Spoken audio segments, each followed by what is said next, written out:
This is the stuff that makes it a real podcast. What do you mean when you say real?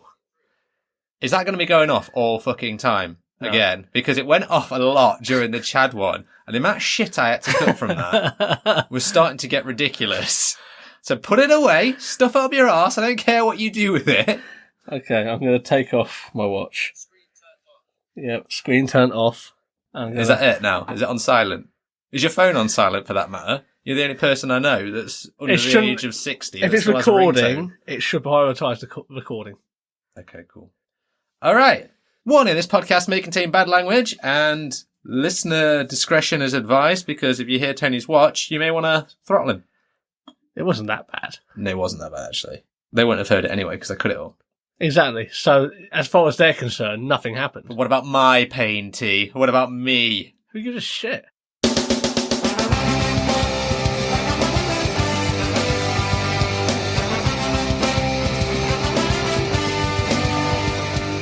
Welcome to Seesaw Podcast with T and Cleaves. Each week, offering up a blurred perspective on life. Welcome, hello, you're back with Seesaw. The boys are back once again. No guest this time. That's your classic T and Cleaves experience, which was one of the names we wanted to have for the podcast. It wasn't. T and Cleaves Blinky experience, featuring T. Oh, I'm glad you left me out of it. Well, yeah, well, you're the second thought. I'm fine with that, to be honest. How are things? Good, how are you? Yeah, not too bad. Actually, one thing I am going to say, right, is an episode that we did a few weeks ago, I referred to brittle bone syndrome as multiple sclerosis. Yes, you did. I looked it up. Not the case. I can't remember the name of it now, but I definitely know it's not multiple sclerosis. It's called like osteogenesis. Anyway, I was wrong. I will hold my hands up. It's not multiple sclerosis. I fucked up. I mean, I did know that. I just didn't want to stop you flow. No, you didn't. You knew it wasn't. you said it wasn't the thing, but you didn't know what it was actually called. I don't know what it was called, but I know that MS is not brittle bone. Well, you should have called me on it at the time. I should have done. I didn't. And now look where we are. Filling needless segments. So thanks a lot, Tony. It's all Tony's fault. We'll get it. No. I like how you call me by my full name when you're putting me down. Annoyed at something. Like, yeah. Well, you when you're pissed off, it's my full name. It's not your full name, though, is it? I've upped you from one letter to half. When I start calling you by your full name, that's it, mate. Fucking get out. Yeah, I know. Banning you from the podcast The room. podcast is over at that point. Let's move on. Got any quick blind news for us? I do. Stem cell research is going a long way, and the 5th successful retinal regeneration has now happened in America. So, good news.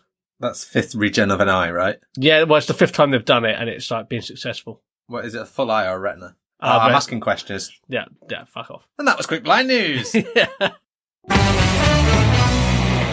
Moving on. So, shall we go on to the topic of the week then? Yep, let's do it. Topic of the week.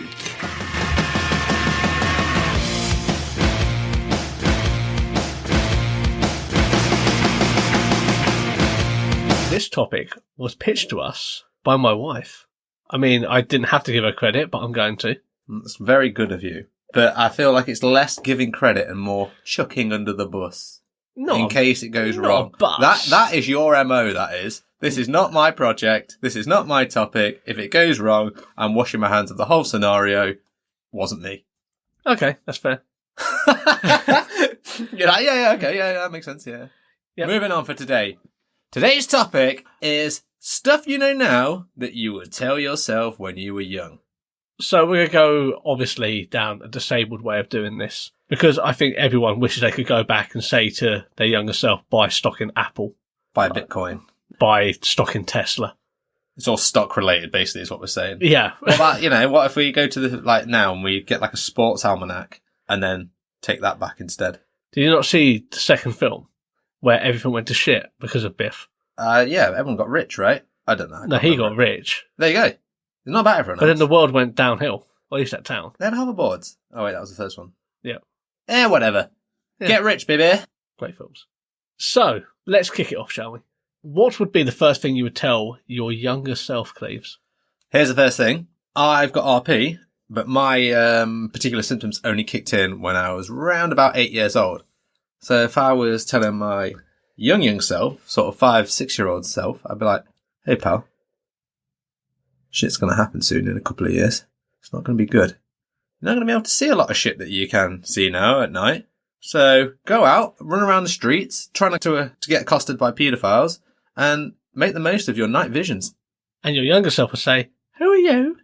I'll be like, don't worry, come with me. I'll take you out in the night, but you're the one guiding. But that's counter to the paedophile advice you also gave. I'm not going to tell them what registers I'm now on. I mean, if you molest your younger self, is it still molestation? No, it's like masturbation, right? I don't want to go down that road. That's a very strange topic, especially... It's still... You know what? It's still molestation of a minor. No, I wouldn't. Yeah, Not that I would anyway, but, gross. Okay, move on. That got really weird really quickly. That get really weird. So for me, I wouldn't have that situation because my eyes were always fucked. But I did used to have more sight than I have now, so I also would have been like, this is going to get worse, buddy. Maybe you should be using your sight a little bit better. Appreciating what you have a little bit more. Why, what did you do? I don't know, go to the beach more, I suppose. How do you enjoy the sea? I do not enjoy the sea. Did you enjoy the sea as a child? Not particularly. And what makes you think that the beach was the best option for you in this? I lived there and that's what there was to do. Right, okay. I could have gone seen some pyramids, or at least made some on the beach. I've seen some pyramids. Yeah, bet you have, rich boy. You didn't come from a Catholic family with 18 children where you shared the same piece of toast. You had 4 kids and 4 pieces of toast. That is true. That's for dinner though, that's not what you're not saying. Yeah. Breakfast, dinner and tea. Yeah. Anyway, let's move on to the next thing that we would say. Right. So for me, at this point, I've hit 8 years old, I'm 8 to 10. I go back and I'm like, right, your sight's a bit fucked. Don't worry about it, kid. There's a way to get around this. Use one of these white canes. I was going to call it spastic. That's it. Set them up for bitterness. Well, yeah, that's a good point. You don't realise how much the world's going to change, kid. So start calling it a white cane now. Trust me. It'll do you good in a few years. Anyway, get the training. But ultimately, try not to feel self-conscious about it. If anything, just have a joke and a laugh about it. Enjoy your white cane training. You probably won't. But you'll only need to use it really at this point as and when.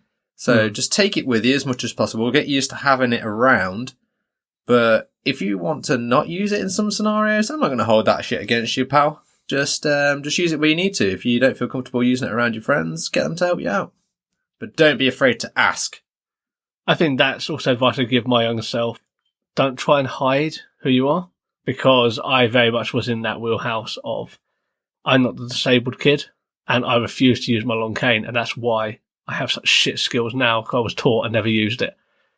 You never got top up either, did you? Nah. You kind of just made a point of refusing to use it even now. Yeah, that's true. Yeah. What can I say? I just don't like them. I know, but if you're giving advice, maybe you should be practicing what you're preaching. Yeah, but they should take it at a young age, and then I wouldn't be needing that advice at an older age. But you could still take advice at an old age, is what I'm saying. You could still take your own advice now. I could. And that moves on nicely to our next point. This is one of yours, Bus for Tony. Pick a hobby and stick to it. Yes. You got nothing to add to that? Would you like me to fill you in? No, that's right, Craig David. So, yeah, rewind a second. When you were a kid, how many hobbies did you have?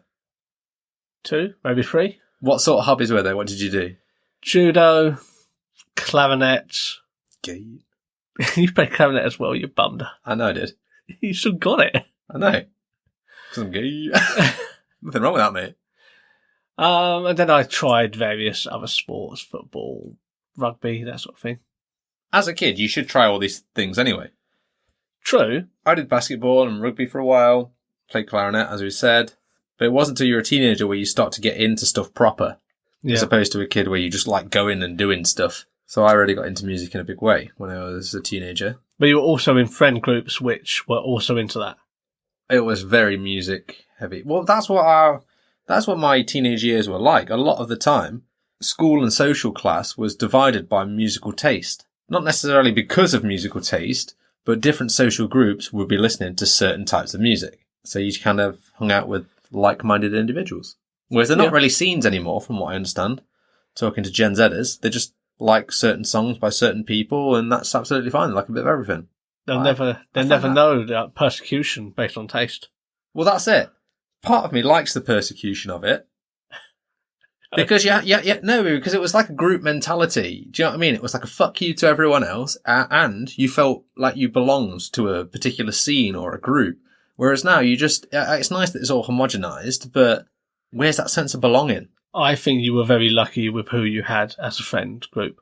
That's probably true, yeah. And I think other people would not agree with that statement. I think you were lucky in your circumstance. And maybe that's something you could say to your younger self. You could be fine. You like music, you can get some good friends who also like music, so don't worry too much. I think largely as well, I didn't make my disability a forefront, or if I did, I could have a laugh with it. And that makes other people feel comfortable. I agree. Whereas I hid mine from everyone, because I didn't want to acknowledge it. I mean, everyone knew about mine. I wasn't hiding it to an extent, but I wasn't putting it on full show. I mean, if we were down the golf course on the way back for the pub and we found some extra golf balls, yeah, we'd get my cane out and start hitting them. No, you make fun of it. You make light of it. It's not a problem. That's the thing. So I was comfortable with it to the point that I needed to be comfortable with it at the time. So that's good. That's absolutely fair. Just building on this, I also wish I had a bit more conviction behind what I wanted to do. And in a hobby? In hobbies, but also in friends as well. I think I should have just picked a path in general and just done that. So I was into my music, but then I spread myself too thin trying to be the, get on well with everyone. That's still your problem now, mate. I think it probably is. But I think that's very much what I was like younger. Can't please everyone. Okay. What would you also tell your younger self? Hang on. Let's just skip back because you've not really answered the hobby question. Oh, fuck's sake. I was trying to move us on. What are you saying to your young self about hobby? Find something that you enjoy. You enjoyed a ton of things, so... If it's accessible, stick to it. And I think this comes down to me spreading myself too thin. I was too susceptible of doing what other people wanted me to do instead of doing what I wanted to do. And what did you want to do? I don't know. I didn't enjoy the clarinet, but I never spoke out about things that I wanted to learn how to play. Well, in that case, what would you tell your kid? What would you tell yourself? Well, Little T, I would say just be honest with people. Say that you don't like doing what you were doing in certain aspects and what you would like to do, but then also stick to it. But is there anything that you were doing at the time that you wish you'd taken on and done more of now? Judo. Because if I kept up with it from a very young age, then I could have been Paralympian, all sorts of stuff. There we go. Yeah. Could have been... The humility comes out once again. Could have been... Mr. Humble. On the front of a Frosties box. Yeah, all that shit. What? Two Tony the Tigers. What? I'm going to say, what Paralympians ever been on the front of a Frosties box? I don't know. I like to think that I would have had the tenacity to get myself on the Frosties box, high-fiving him over the bowl like that. I mean, if you want me to break Tony the Tiger's spine, then maybe he'd still be on the Frosties box as a Paralympian. But other than that... Yeah, he could have done that. In a wheelchair. Wheelchair bowling. High five. Yeah, like that over the box. Both grinning at the cereal. Lowest sales ever. All right, moving on. So, the next one I've got is onto education. I think that's the next one. See, again, I've tried to do this chronologically, so I'm growing up as I'm telling myself this. So now I'm in my mid-teens. So periodically showing up to tell yourself stuff. Yeah, like the ghost as they shrink away after what like you did as a kid. Sort of a Jiminy Cricket of the future. So my next one is, I'm sort of mid to late teens at this point. I'm doing my GCSEs. I've pretty much passed my exams or whatever, and I'm like, right, where do I go from here? Because Cleaves at that age was pretty listless in what he needed to do in life. I spent a lot of time fucking around. If I'd have come back and I should have just gone, mate, you got this opportunity to go to blind college and retake your GCSEs, the ones that you didn't. Actually, no, my GCSEs did really well in. The A-levels that you failed. I'd have been like, don't bother, mate. Don't bother. Just get a job and then work your way through the company. Because once I apply myself at something, I'm actually quite all right at it. But what I wasn't good at that point was education, because I had too much other shit going on. Drinking, mainly. And drugs and women. So, yeah. And music. But, like, education, actually doing work for the sake of education was pretty much the last thing on my mind. I would agree with that as well. Especially when I think back and I had more sight back then as well. I think that I would go back and say, don't worry with the A-levels. Don't worry with university. Don't fuck around with that stuff. Get a job while you have sight in a growth company. It's not necessarily a massive one, but something that would have potential. It's very hard to see that at a young age, though. No, but like not like Joe's brick company, you know what I mean? I'd tell them to like join like a clinical trials company or something, where you start small, but there's big money ahead. Yeah, but that's the thing. Like in a big company, like start at a big company, and that's what I would say to myself. You don't want to go like start working at a bakery because like shit can happen. Tell that to Greg's mate. It was very small when I was a teenager. Well, you were very small when you were a teenager. Maybe the sausage rolls were the same size. I'd hope so. And you're just remembering them differently. My dick would have been large. What were you doing with the sausage rolls?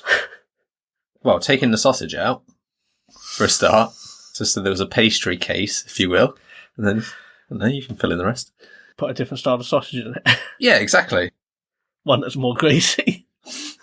Well, it's like a cheesy sausage roll. Oh, dude, come on. Anyway, good things about not going to college. Good thing the first, I don't think I really gained anything extra from going to RNC. You gained me. I don't think I gained anything extra by going to RNC. It would have been a shame not to have met Selena. She seems like a nice lady. But other than that... Fair. I'm joking, mate, obviously. You know I'm joking. Don't take it to heart. Don't be butthurt about it. Come on. I'm always butthurt. That's a completely unrelated matter. YMCA. As in, why can't I go there enough for my A? It was a really big stretch, but you kind of made it work. I'll give you that. Well done. That's what happens at the YMCA. Or in the Navy. No, I would have to agree with you that I don't feel that RNC gave me anything. Not when you consider I didn't get any like tangible qualifications out of it, really. And don't say critical thinking. Hey, you got a tangible friend in Cleaves. You know what? I could have not gone to RNC. See, it hurts, doesn't it? Not really. No. We'd have both been better off. I mean, people wouldn't be enjoying Seesaw podcasts right now. So some good would have come from it. Yeah. No, and then wouldn't have student debt or that nonsense. Yeah, because inevitably RNC led to university. And again, kind of pointless in my particular case. So yours was pointless. You didn't do criminology, mate. What I can say is that university was a good experience to realise how much of a fucking idiot I was and how quickly I had to grow up. See, I really enjoyed uni as an experience. I just, educationally or employment-wise, it didn't really add anything. But it did give me a good 3 or 4 years of fucking around, playing in bands, getting wasted. A very expensive holiday.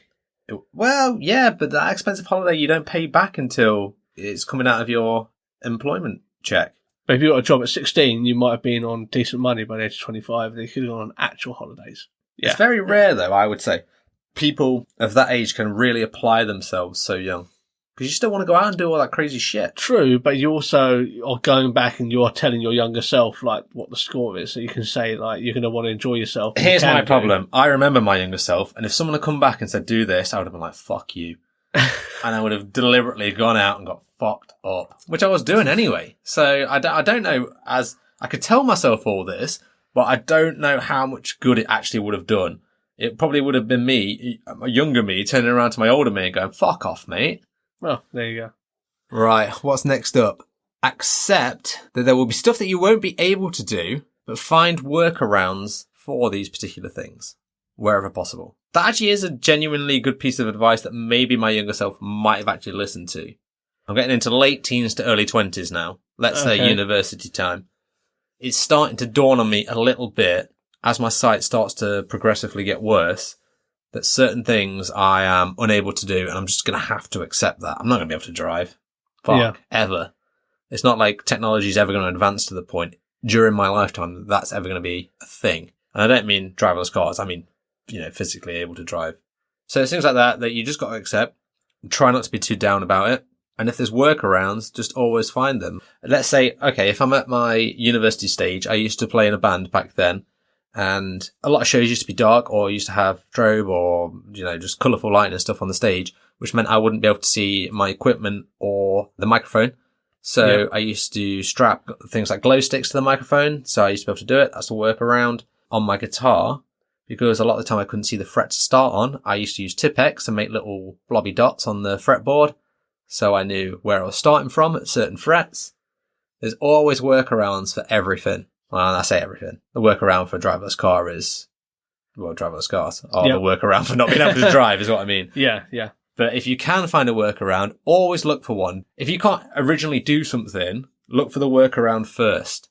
Don't just discard it as something you can't do. And then bitch about it on social media. No one needs people pissing and moaning on social media about things you can't do. Post your workarounds, if anything. No, I agree. Like I said, I got too hung up on what people thought, and that also affected me getting my own workarounds because that was me admitting that there was something wrong. It had to be more time than I would like to admit to. Even then, I don't even think I'm at full peace with it at the moment. You're definitely not. But it's a tricky one. Because I think, like with you, I would have said to my younger self, and then my younger self would have been like, oh, yeah, okay. And then completely ignored it. But I think I definitely could have benefited from not giving a shit as much. And then finding those workarounds, because I always thought that go to college, go to university, and blah, blah, blah, use your intelligence. I think the biggest lie I was ever told is that I'm a smart person. Oh, definitely. In reality, I don't know if I've ever told you that, but... Yeah, it's like... Lord knows I've been trying to tell you the opposite for years. The one thing I was told was you won't be able to do certain things, so use your mind.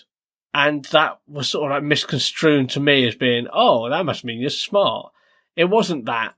That wasn't the message. The message was, you can't do certain jobs and certain things in life, so think about how you can do other stuff. I perceived that as intelligence, and then you get to university, truly meet intelligent people, and you think, I am as average as a brick. Yeah, anyone can get a fucking degree. It's a matter of diligence, not intelligence. And I'm not saying for every single degree, like not everyone could be a doctor. But if you want a degree in most things, it's not so much about how much you know or how smart you are, but how much you're willing to put into it, because you can scrape through. Well, that's about everything in life. But it's a memory test. That's all those qualifications are. It is. But also, if you apply yourself to something, then you're going to get better at it. Unless you're just inherently shit. But again, if you apply yourself versus someone that's inherently shit that doesn't apply themselves, who's going to be better? Well, yeah, but then you always have that genius who comes and wipes their arse of you. There's going to be people with natural talent, I get you. Yeah, like... You shouldn't be put off by people like that, though. Fuck them. I'm about the diligence game, to be honest. If you want to do something well, you fucking try your hardest at it. And that's what we do with this podcast. We try so hard. Well, I don't. But I've got that natural talent, you see, whereas you have to apply yourself. I'm going to plug my foot up your arse. So, have we got anything to round this out with? Round this out is, this is a mixture of both of us. Don't accept things as the way they are. Don't accept barriers. Try to change things. But if you can, try and do it without inconveniencing others. And the advice I'd give this to myself as a younger person is that it kind of comes back to this workaround thing. Don't accept the barriers. If you can find a workaround, do it. And if that workaround doesn't affect other people, then great. Because when it starts to become a problem for other people, then the barriers start to get a bit larger. So if you can find something good that gets around the problem without inconveniencing others, then no one's inconvenienced, really. No, I would have to agree with that. And if I can rephrase it in a way that I think would be more applicable to me, is there are going to be barriers, work your way around them, and don't be a cunt about it. There are barriers that you don't need to accept as a disabled person. I think you need to know when to fight. But at the same time, there's good ways of doing that and there's bad ways of doing that. Example of a bad way, don't call a company out on Twitter for something that is not their fault. Such as? Let's use Rock City as an example. Listed building, so putting in an access ramp might not necessarily be the issue here. Like, they could put an access ramp at the front, but the venue is up a load of stairs. They can't just put a lift in there. Not without changing a listed building. Rock City is a bad example because I don't think it's a listed building. Okay, then maybe they're just cunts. But I'm saying that there are going to be buildings out there that are like that. You know what I mean? And yes, things need to get better for you, but at the same time, you've got another right way of doing that. And that's having, like, open and frank conversations with people and not being a needless dick immediately.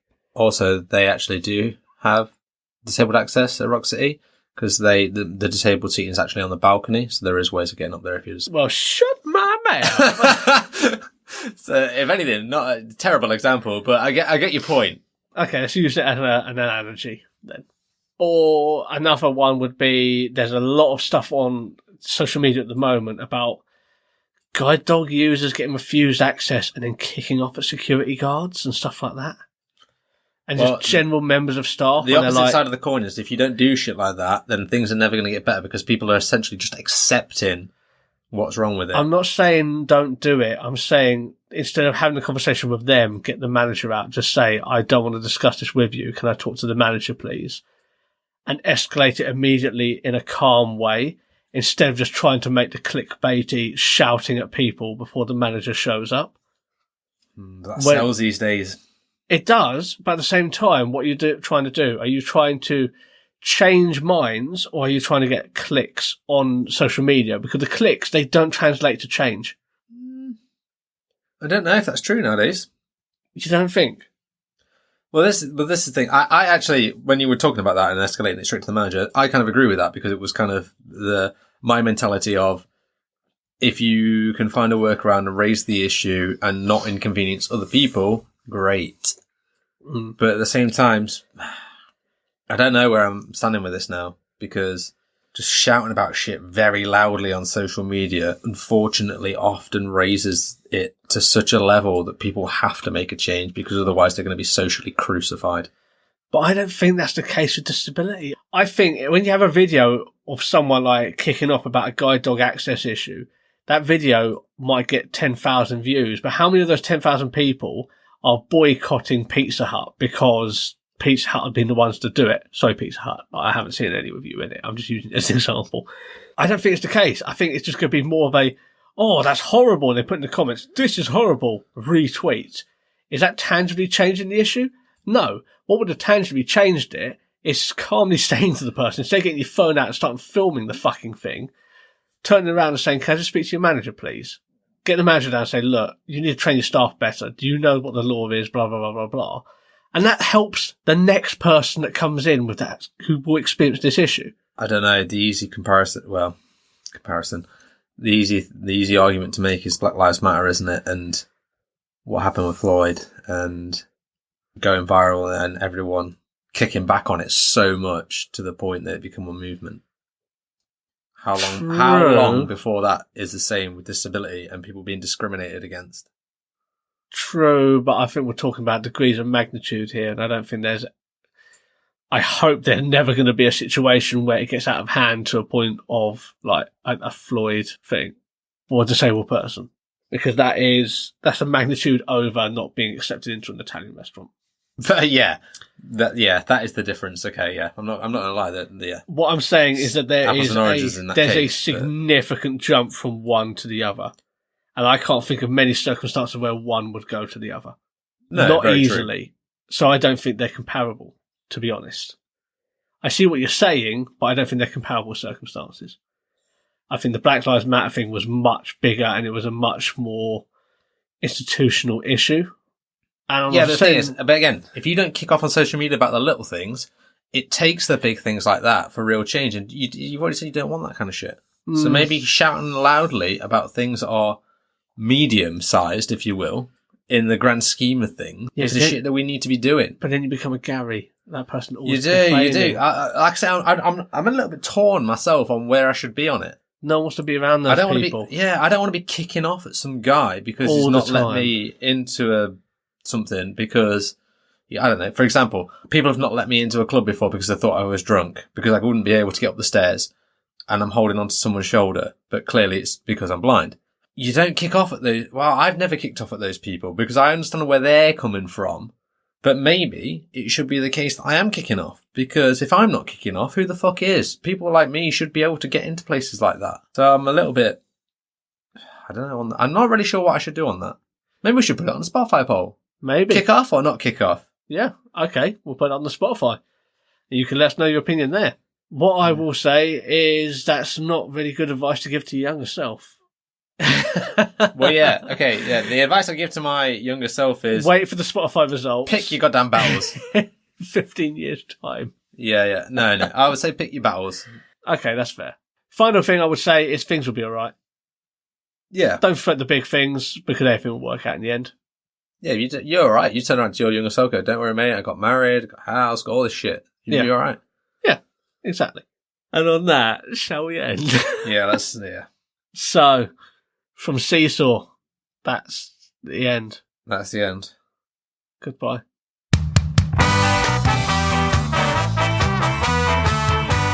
Thanks for listening to the Seesaw Podcast. You can find us on Twitter at Seesaw Pod, Facebook, Reddit, Instagram and YouTube at Seesaw Podcast. You can also email us at seesawpodcast@gmail.com. Like, rate, review, subscribe, and then you can also find us on TikTok, but get us on all the other places.